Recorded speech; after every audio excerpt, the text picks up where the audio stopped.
everyone. Welcome to MED, Minds Against Dogma.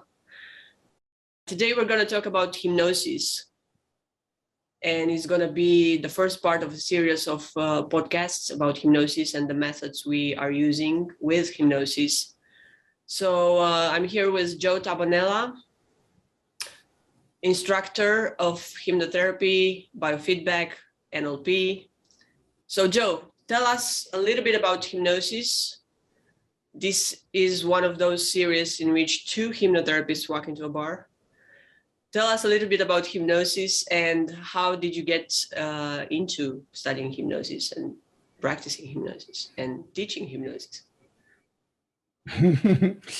So, let's look at what hypnosis is. It's a very natural state of mind, trance, where an idea is not resisted by what's called a critical faculty. So basically, what that simply means is when a child around 5 or 6 is told something, they experience it fully. It goes right into their ears or eyes. They see it and feel it, and they have an experience. It goes right into that right hemisphere and goes right into the body, right? And they experience it fully as a fully experienced thought, I'd like to call it, a fully experienced thought. That means they experience it mentally, emotionally, most of all emotionally, and in their body, pretty much. And the body has a response to that thought.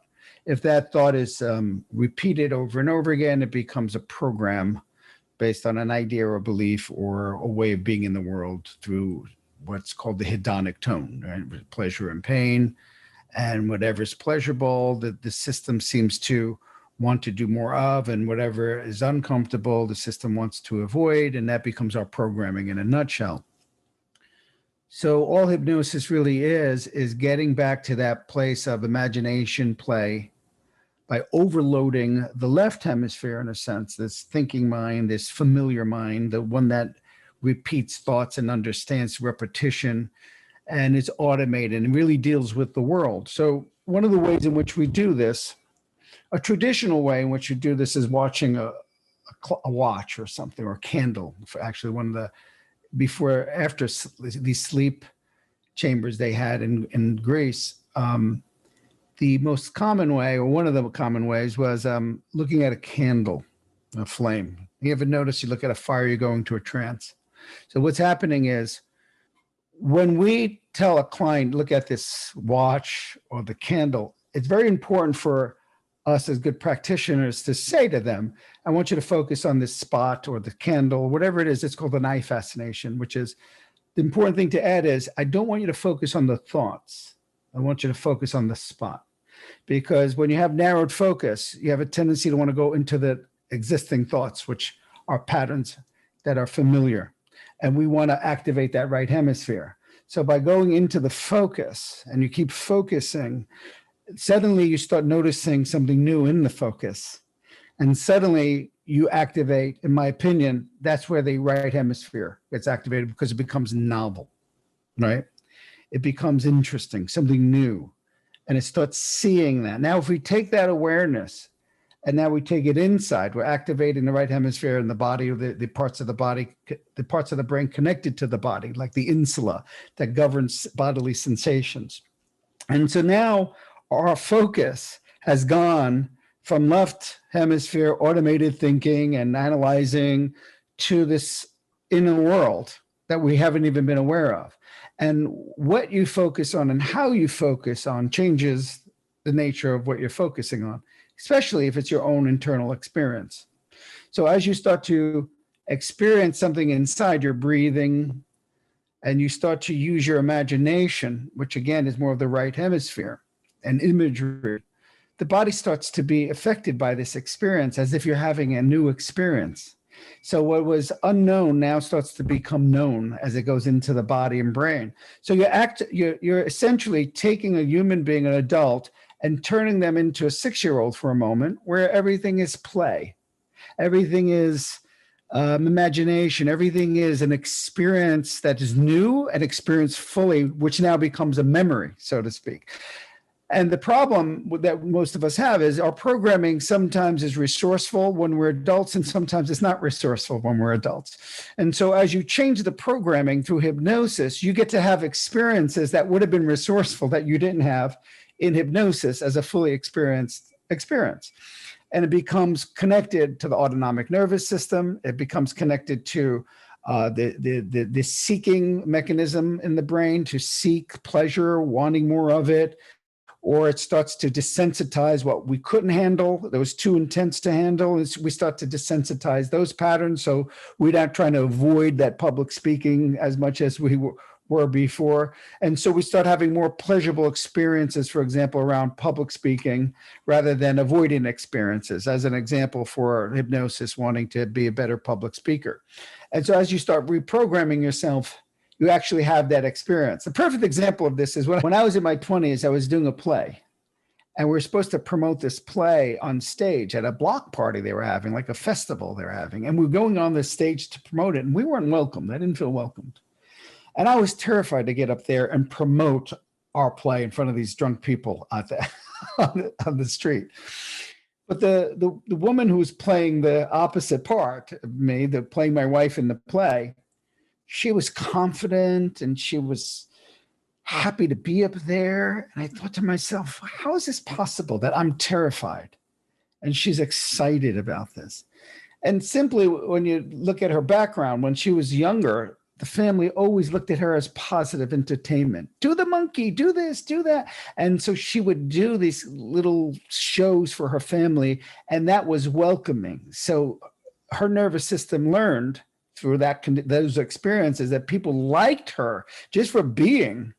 And my nervous system growing up in the same neighborhood, by the way, but on the different side of the tracks, right? My nervous system learned that if people look at you, they probably don't like you and they're coming to get you and they want to hurt you. They probably don't like you. They're not welcoming you. So I had that pattern and she had her. So hypnosis, as an example, would be about getting to a place where we're open and receptive again by first overloading that mind that stops things from changing, getting into that receptive state of being where you're in your imagination and your feeling body and your experiential body, your metaphors of life, the collective, what Jung would call the archetypes, and that kind of experience in the subconscious, right? And then having a new experience in that moment as if it's happening now. So your brain goes, oh, people like this person. And so as soon as the brain remembers that as a pattern, it's not only is it not afraid, this takes some time and you have to desensitize the other pattern for sure. But what happens is the brain gets very excited about being in front of people now because it feels welcomed. It feels like it's there for a reason. It wants to help them, or whatever the intention is for getting up on that stage to do public speaking or whatever it is you're doing. And so with time, your body actually has new experiences. And all hypnosis is getting someone to a place through eye fascination, through overload, and sometimes in NLP, we just call it pacing and leading, to a place where they go from the left automated hemisphere to the right novel mind that goes into the subconscious, that goes into the body and experienced without interference, uninterrupted, uncritically, or not critically examined or resisted. And so you're completely awake. You've never been more awake. You don't go to sleep. The conscious mind doesn't go to sleep. The critical faculty does. That's the part of the brain that analyzes, goes into abeyance. It's not consciousness, not awareness itself. In fact, without the awareness, people actually fall asleep usually to escape the new idea. If you're completely absorbed in it, you might have what's called amnesia, hypnosis amnesia, which means you were so absorbed, you had no critical faculty to even remember what happened. So you wonder, was I asleep, or was I so absorbed in this new idea, I actually had the experience, so there's no critical faculty looking at it going, hey, did you have this experience?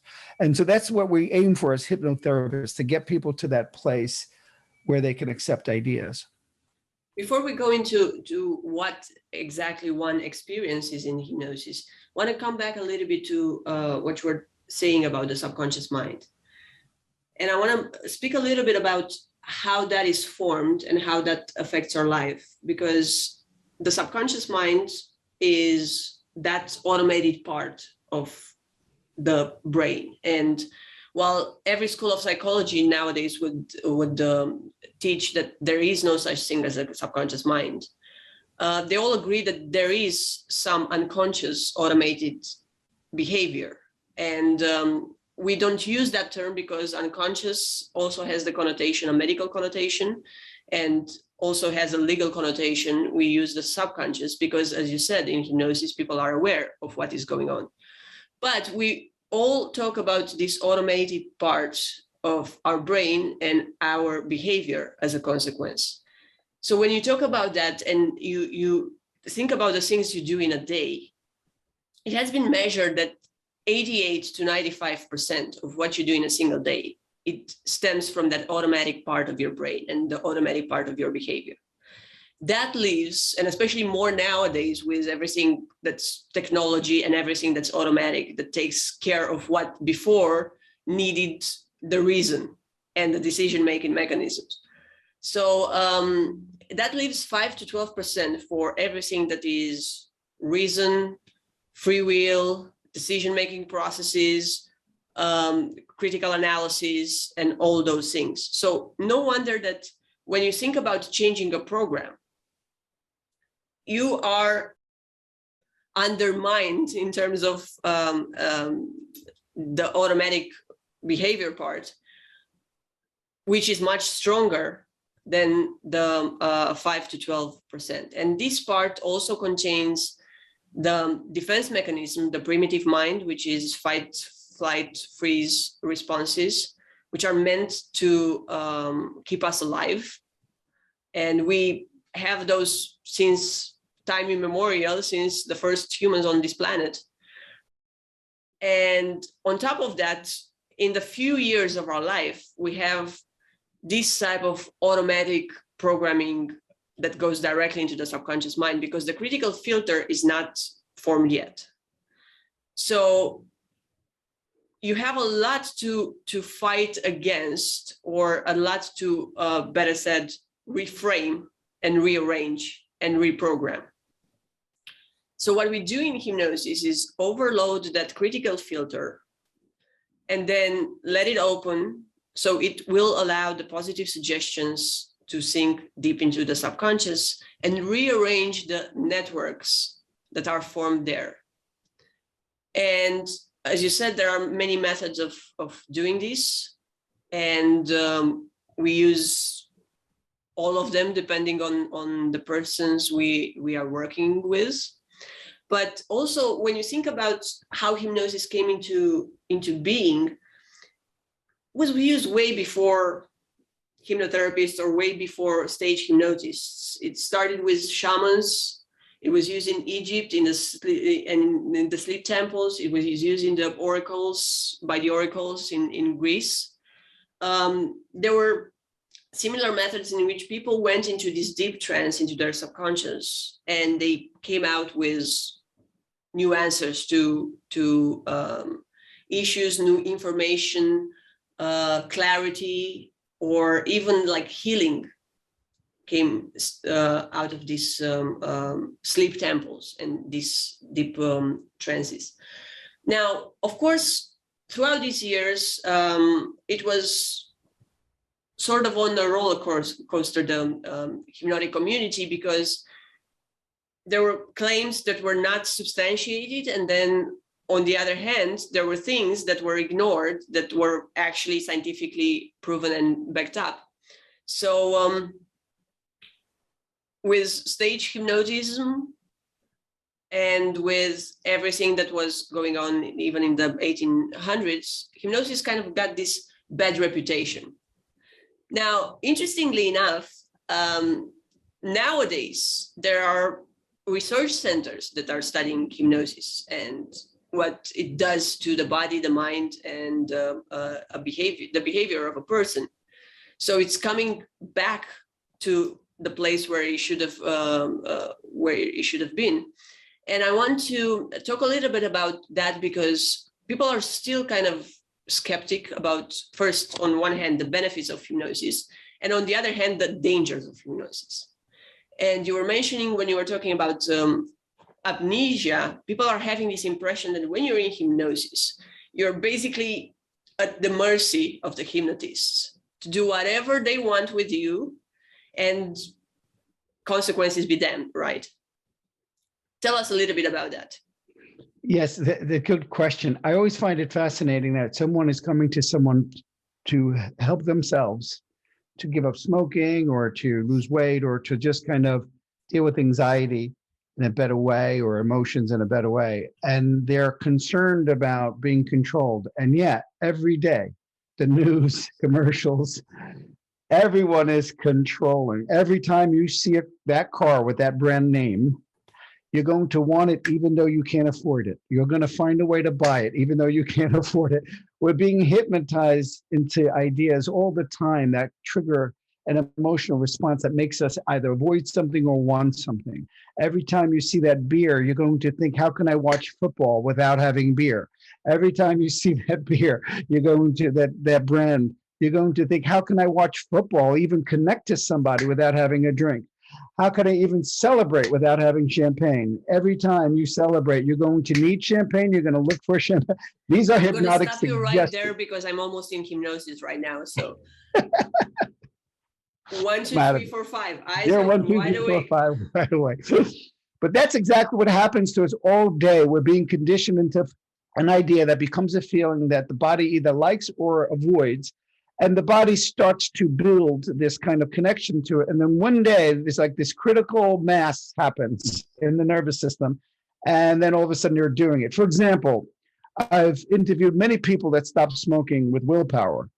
And upon questioning what happened before they stopped smoking, you'll find that whether they're conscious of it or not, and they become conscious when you ask them this question, they started really feeling, not just saying, I should stop smoking, it's bad. They started really experiencing the smoke as nasty. They started really considering that this neurotoxin was going into their neurology and as a toxin, starting to destroy their neurology. That tar was going into their lungs, into the capillaries and stealing them of oxygen.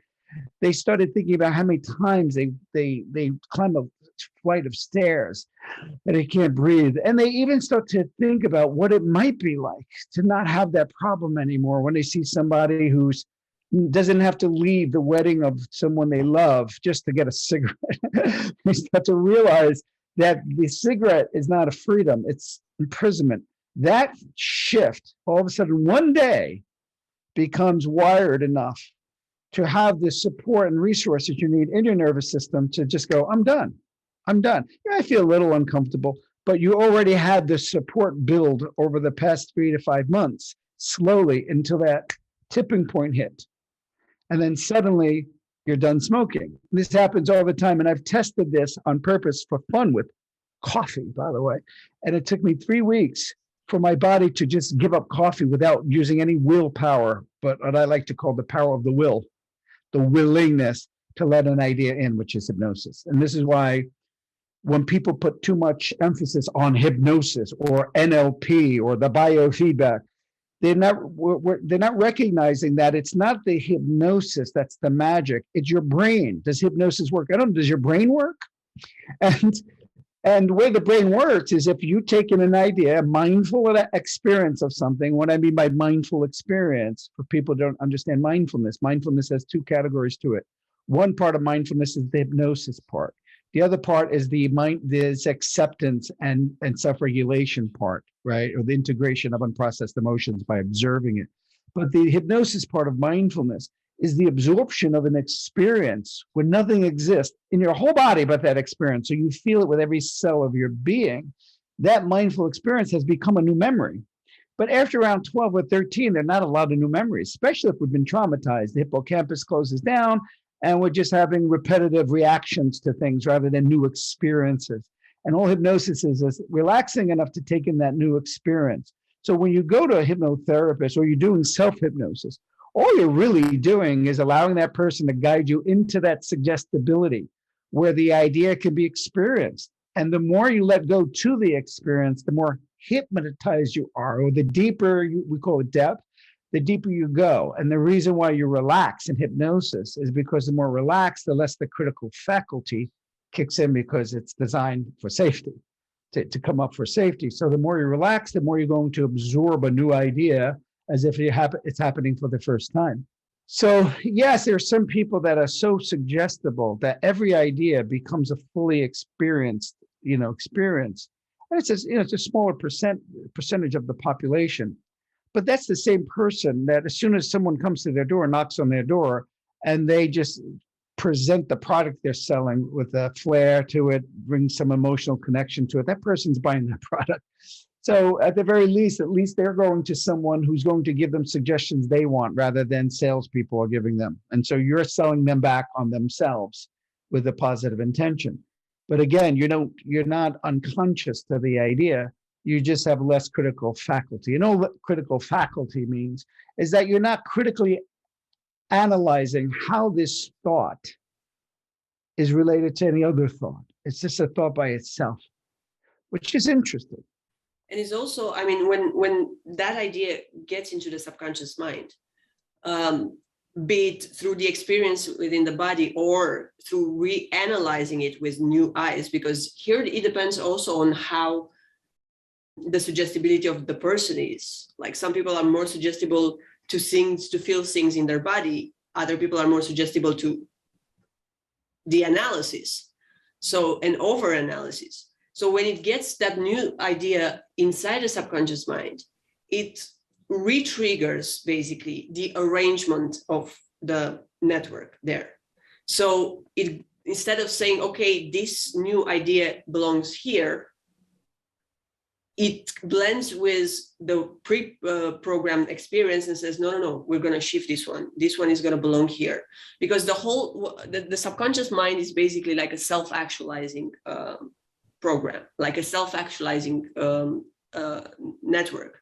So when something new comes in, instead of being put in the same arena and arrangement that it was before, now it kind of transforms the whole deal from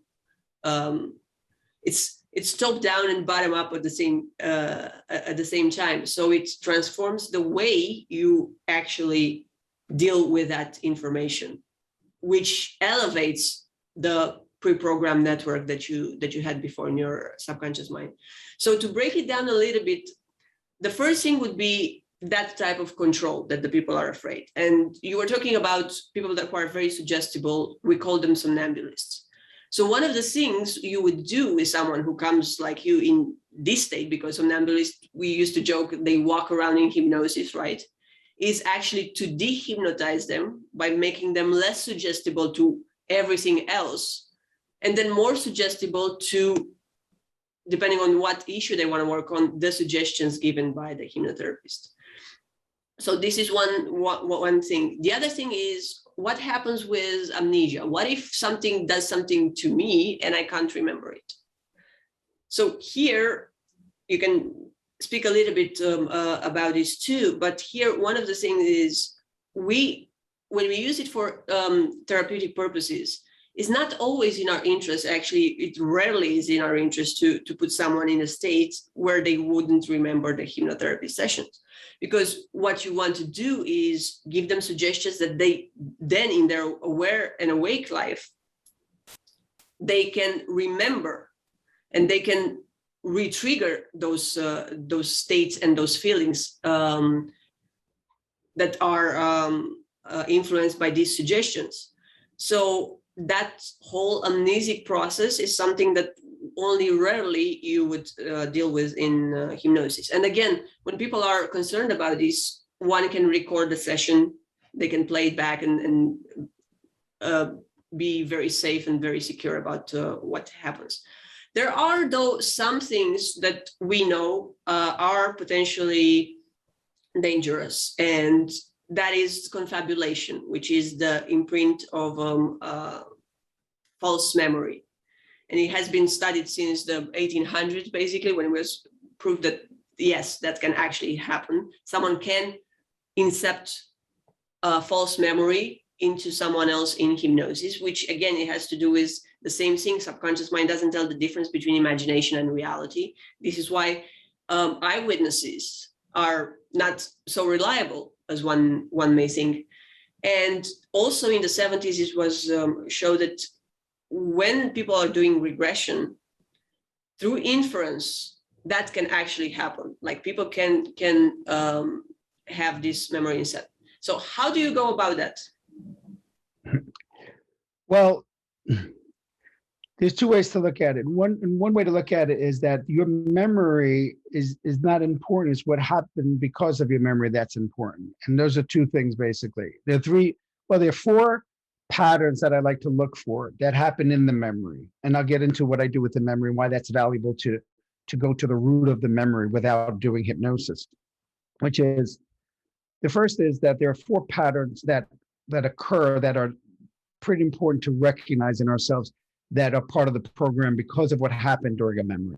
4 years old, going into school or something, or going to kindergarten and feeling, bullied or not appreciated. And that pattern, whatever happened, didn't matter. What matters is what the nervous system did with the experience, what it did learn from it, what belief was created, what values, negative or positive, were created, and what decisions were made that became part of that person's programming. So the bottom line is, an event happens, right? A significant emotional event.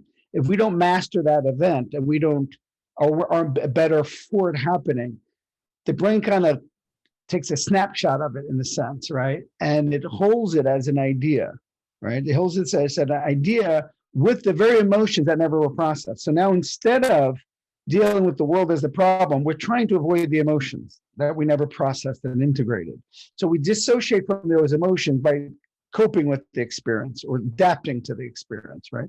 So then we either avoid, or maybe we become bullies, or maybe we start complimenting people, or just giving all our stuff away to get people to like us. Whatever it is that we did to cope with this pattern, that stays in our subconscious as a projection.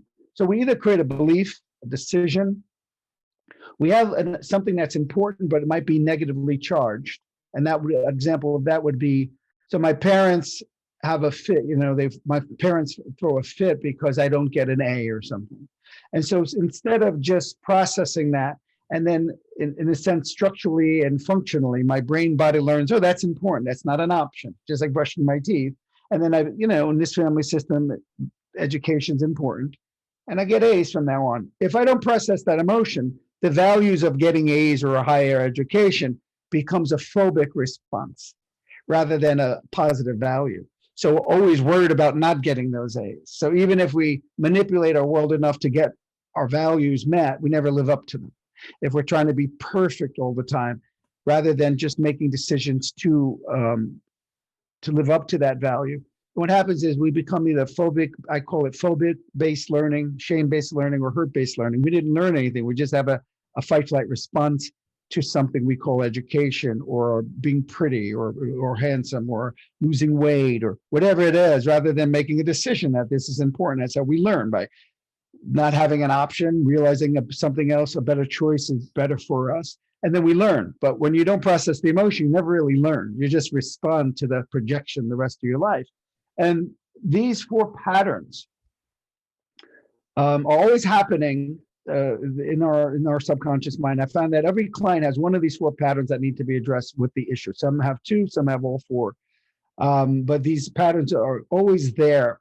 And so what's really important is when those moments happen, we don't care about what happened. We care about the emotion you didn't process, the meaning you gave it, the limiting belief, and how you cope with that emotion, and then how you see the world. That's the problem, right? And so in any moment, that memory is right here, because the memory is not here, but what the brain did with the memory and how it distorted it's right here. So we do this all the time. We're having false memories in the moment. Someone looks at us, they have a stomach ache, and that memory, that experience becomes, they don't like me.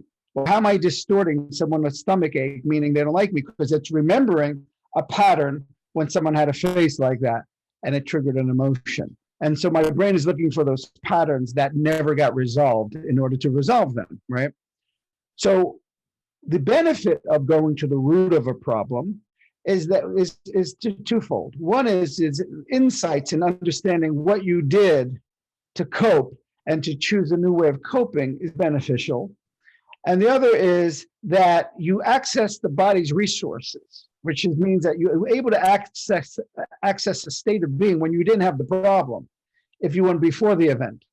And for this kind of work, the best intervention for that is simply MER or timeline therapy, which is the ability to do it in a conscious state of mind, very awake, very conscious, and to dissociate and then just look down and get a sense of where you know the moment happened.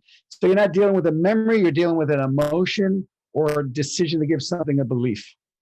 And once you do that, you can get the resources you didn't have as a child. Well, let's face it, if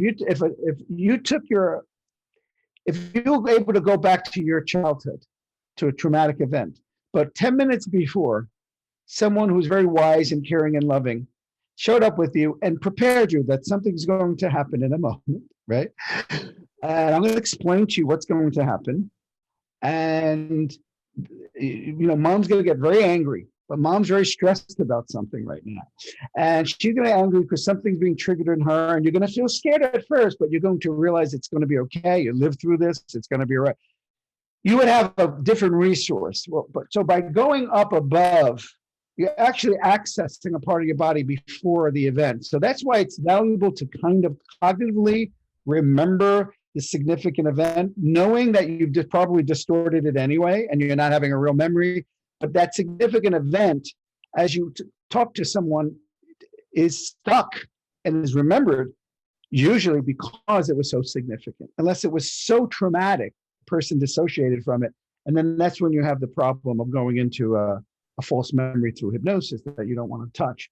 But to dissociate and look down is a really powerful way to step back from the memory you do remember, where you were bullied and you didn't know what to do with it. So you can bring those resources back into that child who didn't have those resources and integrate those emotions, which had become the problem. The emotions were too intense. We dissociated from them. And every time you dissociate from an experience, especially in the body, it creates its own shadow self, a little shadow self, that it has its own behavior, its own function.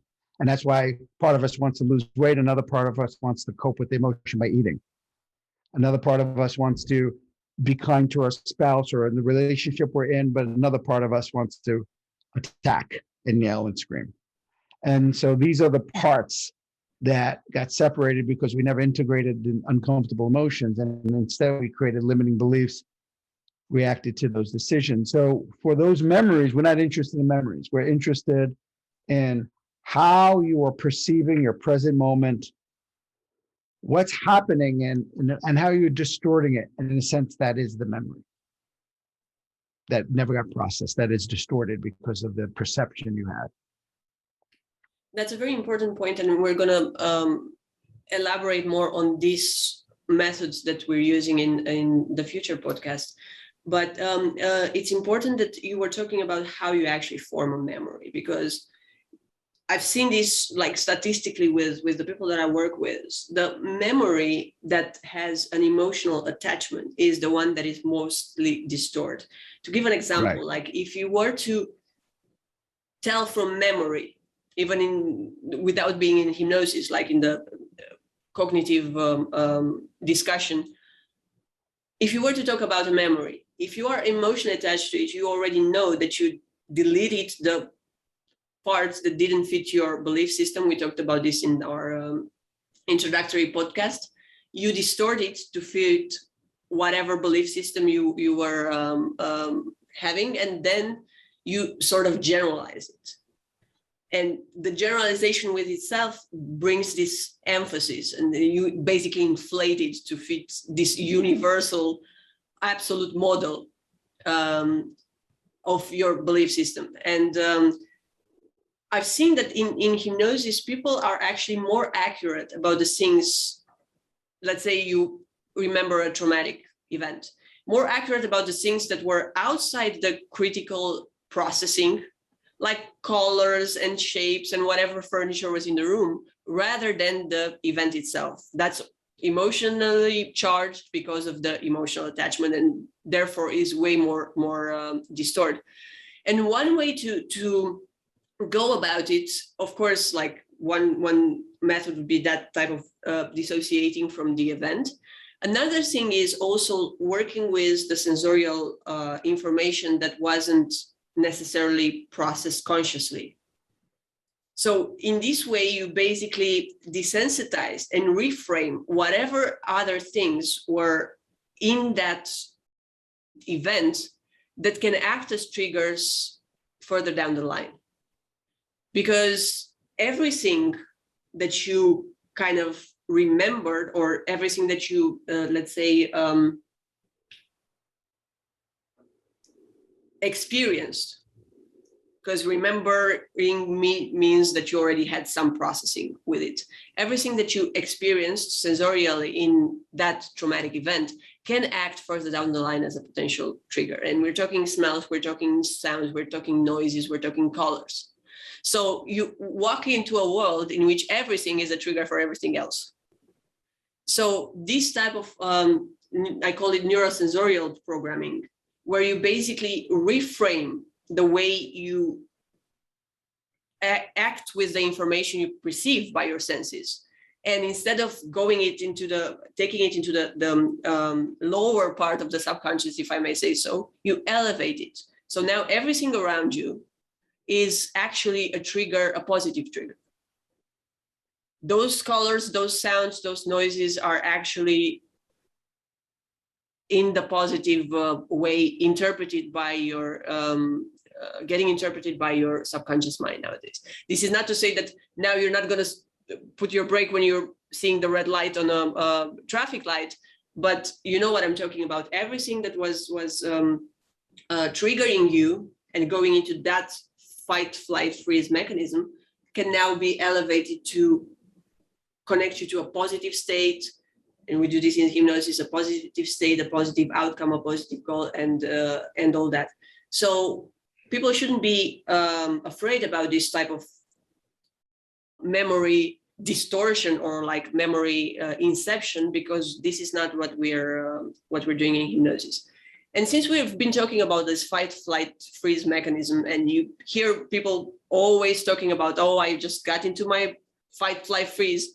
The primitive human had so many things that could possibly kill them, was living in a very dangerous world. It was the tiger and the snake and everything that was coming to him. So this primitive mind was in place to act as a defense mechanism, and for all the right reasons. Now, the same dangers we don't face nowadays, but the subconscious mind doesn't make the difference. Subconscious mind doesn't know that when someone is speaking with you on a tone that you might find offensive, this is not the same as having a tiger coming at you. And we also don't have the same responses, because we don't get into whenever we're triggered, we don't punch people in the faces.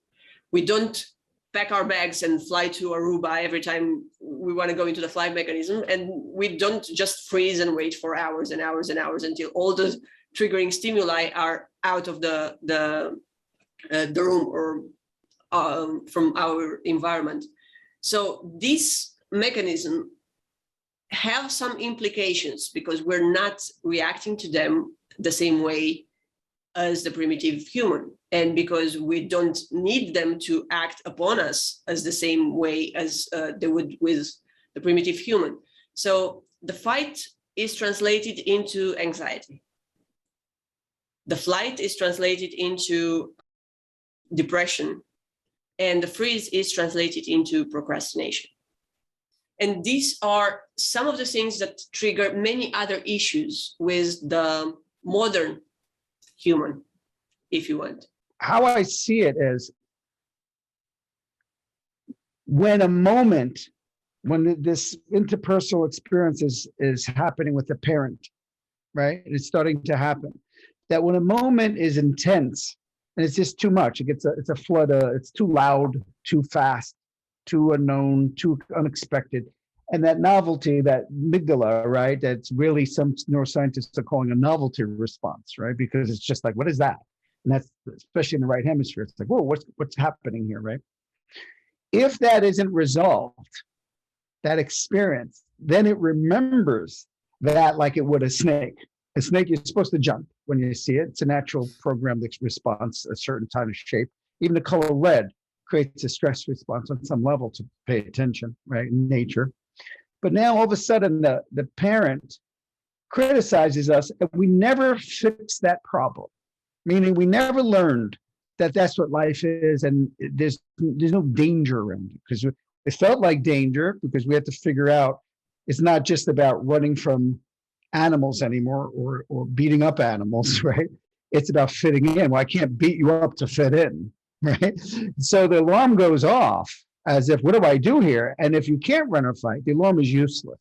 But what happens is if we never get that alarm to drop down in the face of that stimulus, that problem, right? Then it always starts to become this loop of, this is like a snake. Don't ever let that happen. And so now we're using the fight-flight response to deal with the interpersonal relationship when it required frontal lobes and apologies and understanding and empathy and learning from the experience. So now we can be comfortable in a world where we're criticized, right?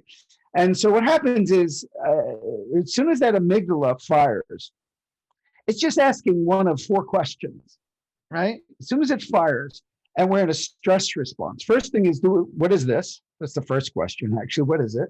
This is different. This is weird. And then it says, is this a problem? Is this something we need to run or fight from right now? If we can't run or fight from it, all that energy needs to go from the limbic system into the frontal lobes as a curiosity to change something. But if I never process that emotion and I'm afraid of it, then I have to go into the coping mechanism as if I'm running or fighting the animal. But only I run or fight in my own mind. I either dissociate or try to control the situation or avoid the situation. And now I'm basically running and fighting from my own nervous system because I never learned to integrate it. And so whenever we have an unresolved, or we didn't master an experience, we didn't master the moment, right?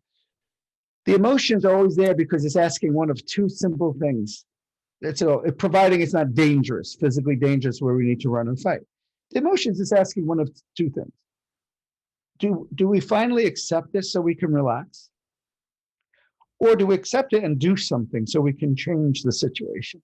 If we don't, or we're not willing to accept something or do something, we stay in the emotion of anxiety, that fight you're talking about, this feeling of I have to do something, but it stays in me. I'm not willing to accept that life is impermanent, death, I have a fear of death.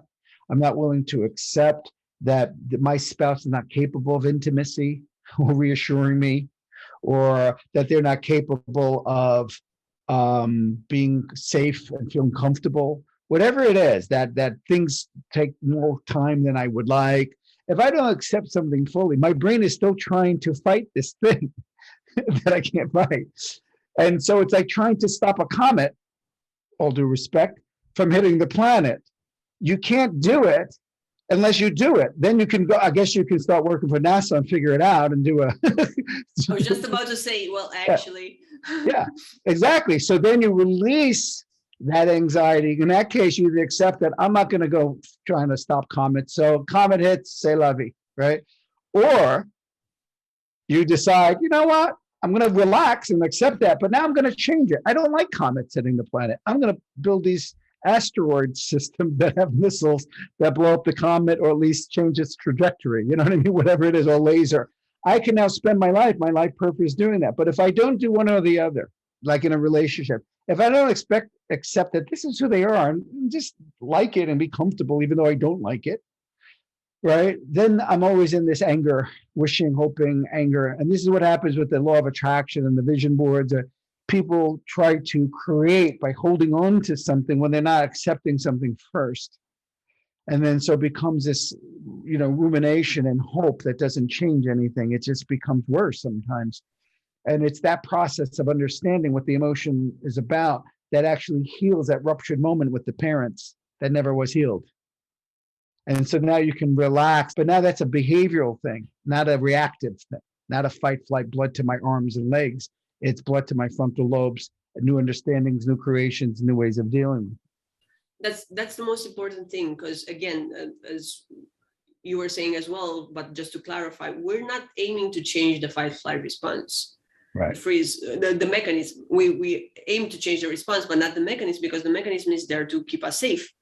We're just scaling it down to the reality in which we nowadays live. And we're scaling it with everything, like the environment, stimuli, the expectations of a person, in a way in which you're not acting always from a place of being reactive. You're not reacting always. You're just now accepting and responding using all your faculties and not just the fight, flight, freeze mechanism. And again, this is situation by situation. But some people may have more of a fight, more of a flight, more of a freeze, depending on the situation, to what you were saying, depending on how that programming was had as a child. So we're not aiming to change the mechanism, we're just aiming to scale it with the problems that we're facing, which is a very important thing. So now coming back to we were talking about the negative myths or the negative. And I mentioned the last thing about what you just said. In biofeedback, in peripheral biofeedback, where you're dealing with, electrodermal response, skin conductance, sweat glands, and heartbeat, right?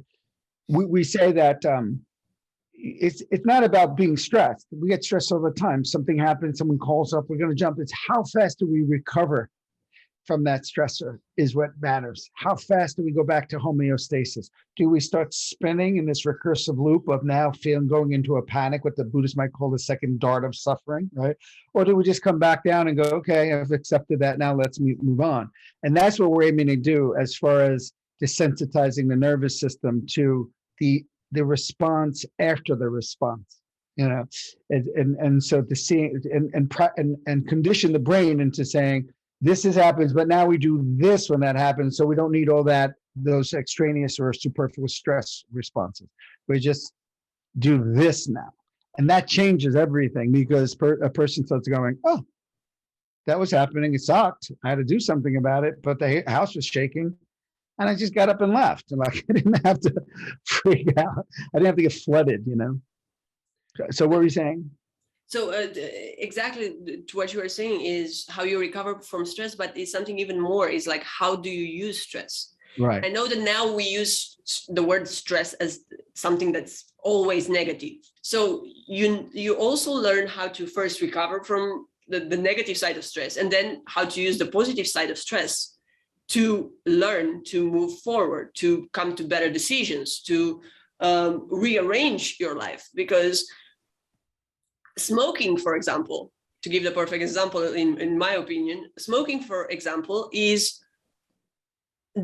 again, quote unquote, the alleviation of stress for a smoker. It's like there's no stress when you smoke, right? You smoke you want the stimulant. Avoid stress, right?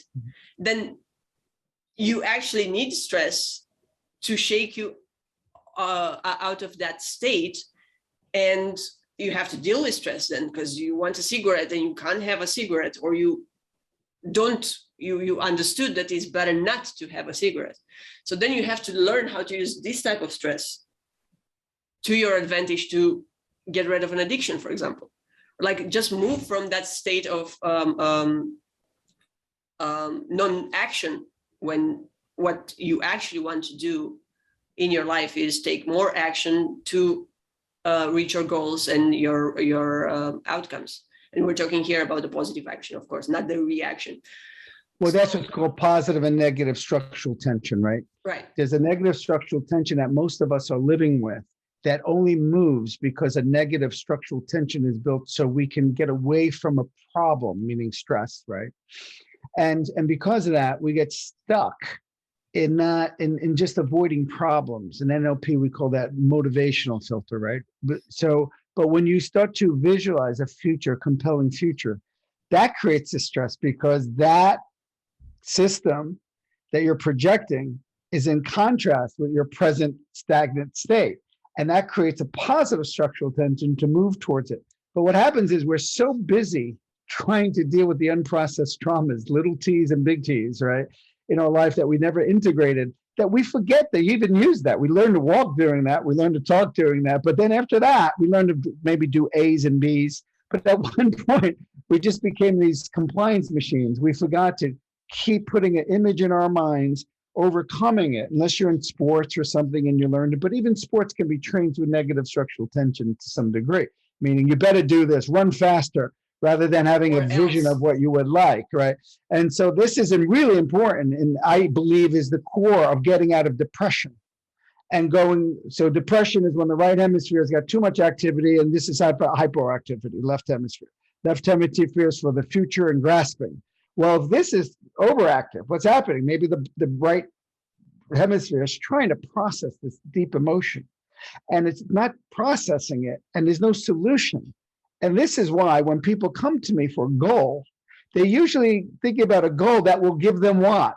A state of being that belongs here, that they can achieve. So if I had that award, I'll be loved, meaning this negative emotion I never processed of mom disappointed in me or dad will now be changed into feeling loved.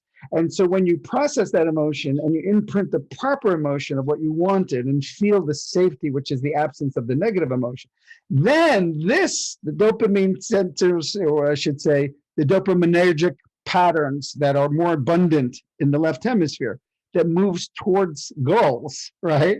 And external becomes more active.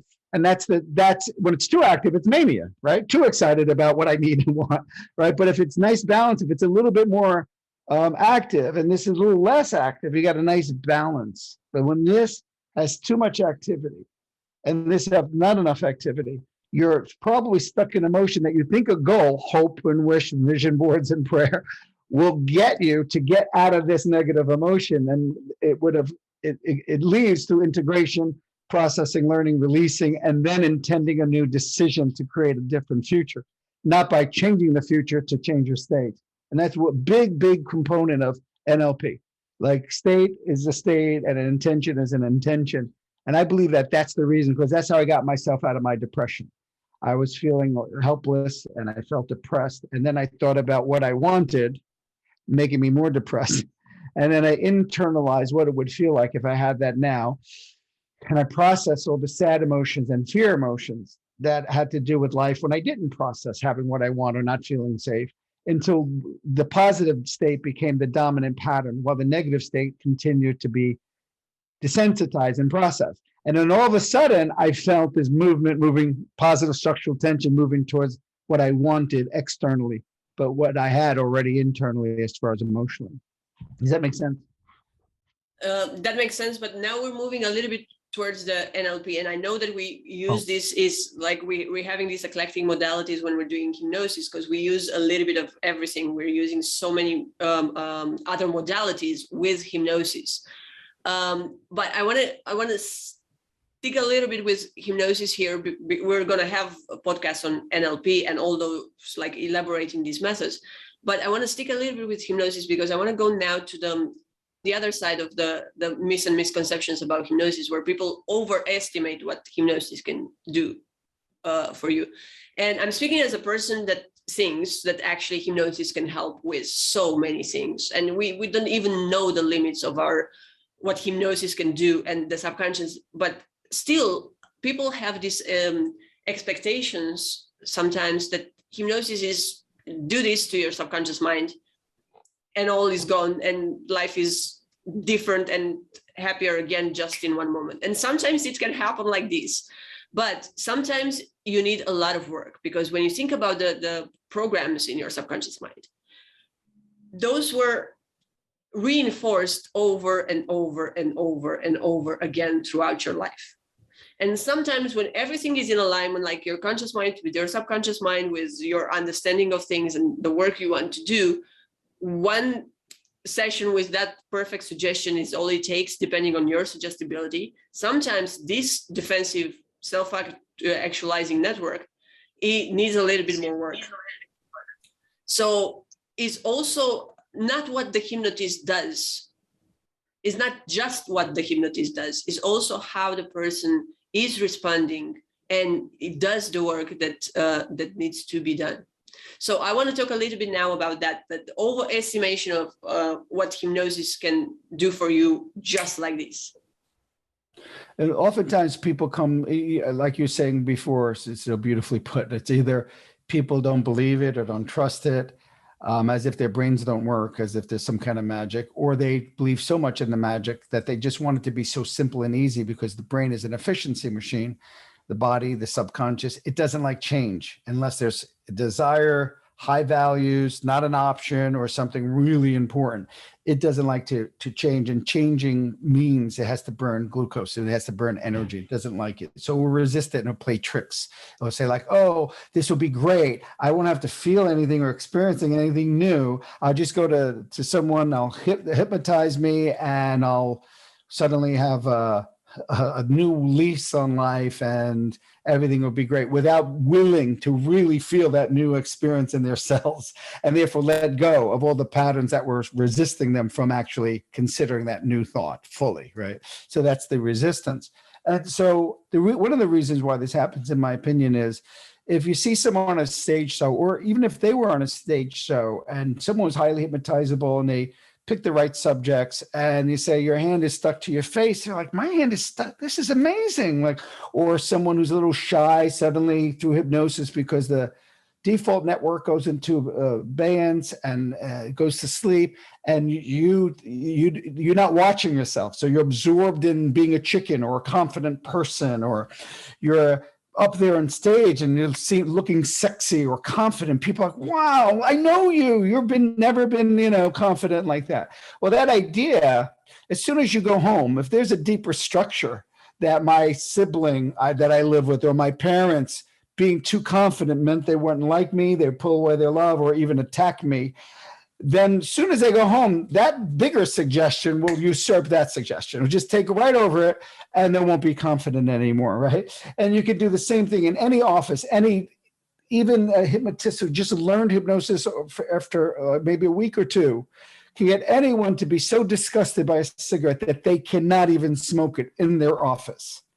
And so you go, wow, this is amazing. And then an hour later, the old program kicks in, and that hasn't been reinforced. And the subconscious goes, good, we don't have to change because it didn't work. And it did work. It worked in that moment. It just didn't go deeper into all the structures that were in conflict with that structure, or it didn't go deep enough as a repetition and a reinforcement to become the new structure. And this is why people are looking for the magic, because they see it and they don't really like to take responsibility, because if I love cheesecake and you're going to snap my fingers and make me not like cheesecake, but I'm not willing to be disgusted with cheesecake, and I'm still going to connect desire and romanticizing around cheesecake, or alcohol for that matter. But I don't want to stop that romanticizing. Don't mess with my cheesecake, but I want you to make me not eat the cheesecake. That's like trying to cut off the autonomic nervous system from the limbic system, right? It just doesn't work that way. As long as your brain has remembered one thing, first thing, this is pleasure. And number two, which is even more, related to compulsion or addiction, which is this pleasure gets me away from emotional discomfort. As long as that wiring is not interrupted, there's no way you're not going to stop that cheesecake. And people are hoping that you're going to do that, and they're going to still love the cheesecake and communicate to their body all the time that this is a pleasure chemistry, and this is something I love, and this is something that quells my emotional discomfort when I'm uncomfortable, but I don't want to not like cheesecake. It just doesn't make any sense. And so, but they're expecting that because that's how the brain likes to work. It's an efficiency machine. And this is one last point to this, because this is very important. I teach my clients and students is the brain is very well aware of the word try. When we say try, the brain knows that we're reserving the structures used for pleasure and pain, the hedonic tone. Trying is reserved for berries. I like that berry. I don't like that. Very easy. I don't like that. I like this. But as soon as you say, I'm going to try hypnosis, I'm going to try to change, I'm going to try learn a new language, I'm going to try to get a PhD, I'm going to try martial arts, I'm going to try to juggle. The brain knows that you're approaching it from, I hope there's no emotional discomfort that I need to breathe through and have structural changes happening that I call change is happening, but we actually see as pain and suffering and hard, which creates resistance in the mind. And as soon as that happens, we go, oh, that was so hard, and we give up.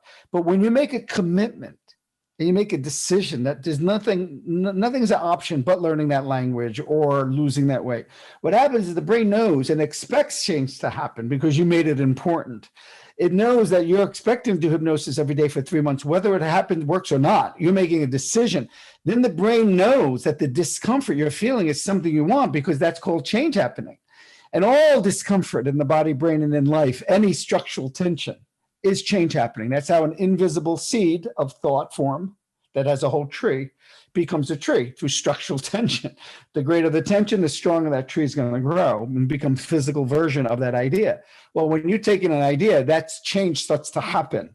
If you don't feel comfortable with all that change happening and releasing the discomfort around the other change leaving, nothing happens. And that's when we're a culture that's been so sensitive to avoiding emotional and physical discomfort, so sensitized to it, that we want change without any emotional physical discomfort. But once you reframe the discomfort as a good thing giving you change, then it's not emotional discomfort anymore. And the last example to that is Arnold Schwarzenegger. He used to call the muscles, it was crude way of looking at it, but it was beautiful. He said, I don't see this as no pain, no gain. This is orgasm to me. So to him, the pressure of the muscle growing and breaking down the fibers is actually an orgasm. And it's getting me closer to the muscle I want. So it's the reframe of the emotional discomfort that needs to be understood, and the commitment to change that needs to be understood that would make, if not understood, will most likely have that client show up as magical intervention. There's more about this reframing, because we're also learning through associations, right? And this is, the subconscious mind is basically an archive of associations, positive and negative. And depending on the individual, you can have positive or negative association to the same stimulus. Like some people like dogs, some people are afraid of dogs. Negative association, positive associations, the same thing with cakes.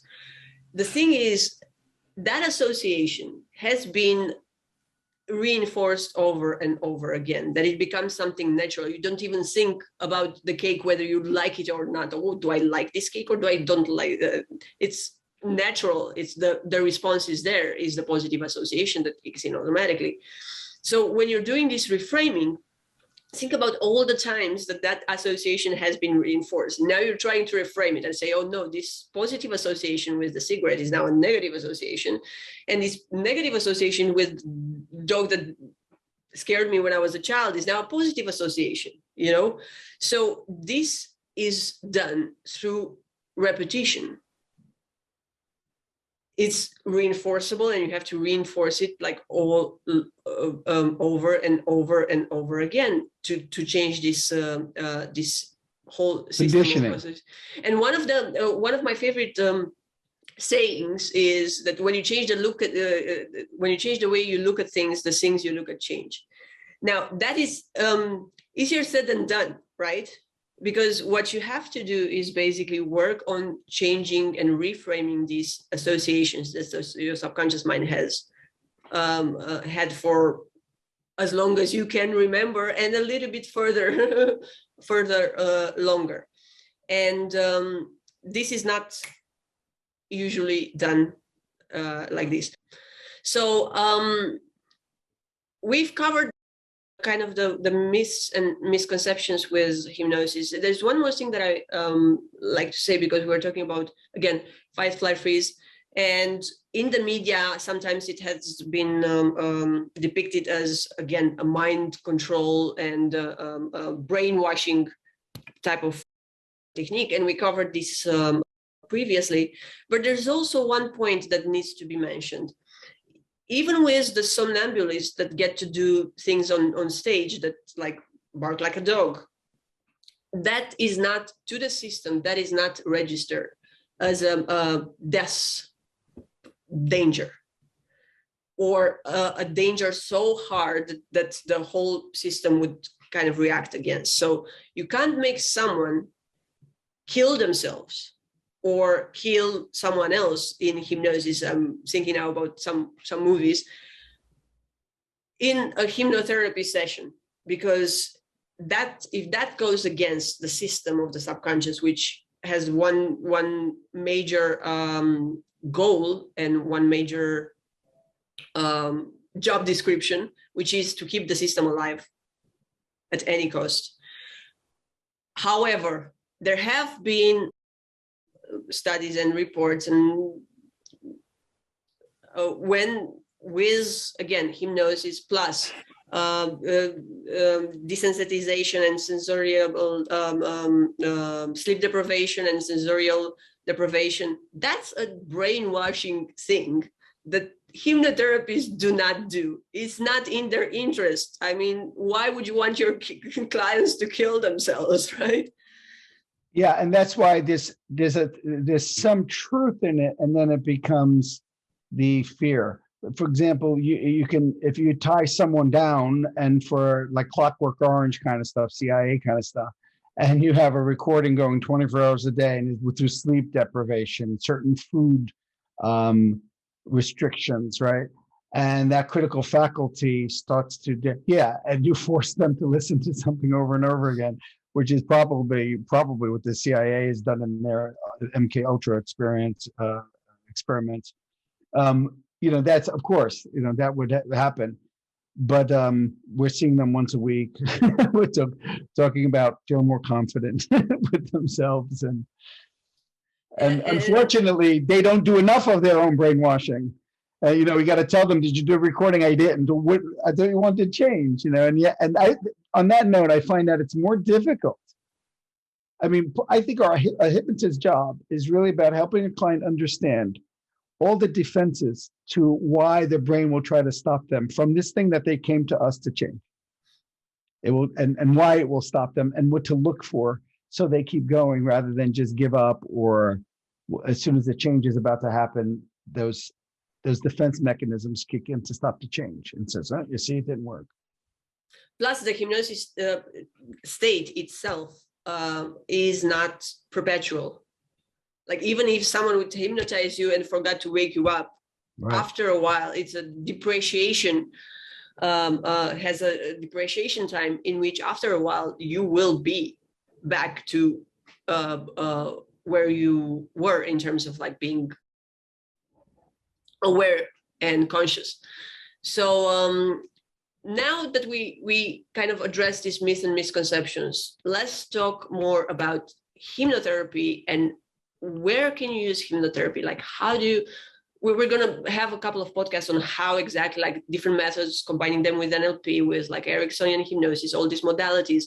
But let's talk a little bit about what can you use it for, like right now? Like if someone wants to do a hypnotherapy session right now, what can they use it for? And I know we're not going to go through all 200 of the things that hypnosis has been proven to work, but let's talk a little bit in general terms about what we can use hypnotherapy for. Well, I think the most general idea that you can approach hypnosis for, or hypnotherapy or self-hypnosis is for, is to understand that the whole aspect of hypnosis, like the core, first and foremost, is dissociation. That you are dissociating, simply meaning that your awareness that's normally on a certain pattern called you, the autobiographical habitual patterns, can step out, right?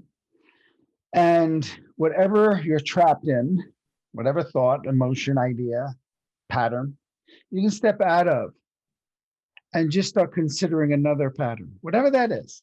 You could just start considering a reframe in perception around a pattern, a different feeling around the pattern, maybe a little bit more comfortable around the pattern. And you can change the image of that pattern to make it less interesting or less compelling or more compelling, to move you, right? And so in the simplest terms, it's about having new experiences. It's about having new experiences that become your future experiences. That's why I got into this. When I changed my life several times by understanding that, by dissociating from the present pattern, ignoring it and devaluing it, and then putting my awareness on an imaginary pattern, which was the brain, the subconscious. The body doesn't know the difference between really imagined event and a real event, right? And so by imagining experience, or even just noticing what you like in life, gratitude experience, you are having a new event. In hypnosis, you supersize that because the body is so relaxed and so open that what your mind is experiencing, your body starts experiencing. And that's all it really is. And the only thing we need to understand is if that experience you're feeling has some threat to the existing pattern that's in conflict with that, you're going to get what's called resistance. You're going to start getting emotionally uncomfortable. You're going to start getting thoughts, beliefs, ideas, memories, what ifs, or how, why are you doing that? And that's all just the resistance to having a new experience. Every time you devalue, disengage, accept it, and realize your body's processing that in memory rather than needing to listen to it and have a new experience in the face of it, dialectically, right? You're having a new experience while processing something that's in conflict at the same time, processing a negative while experiencing a positive.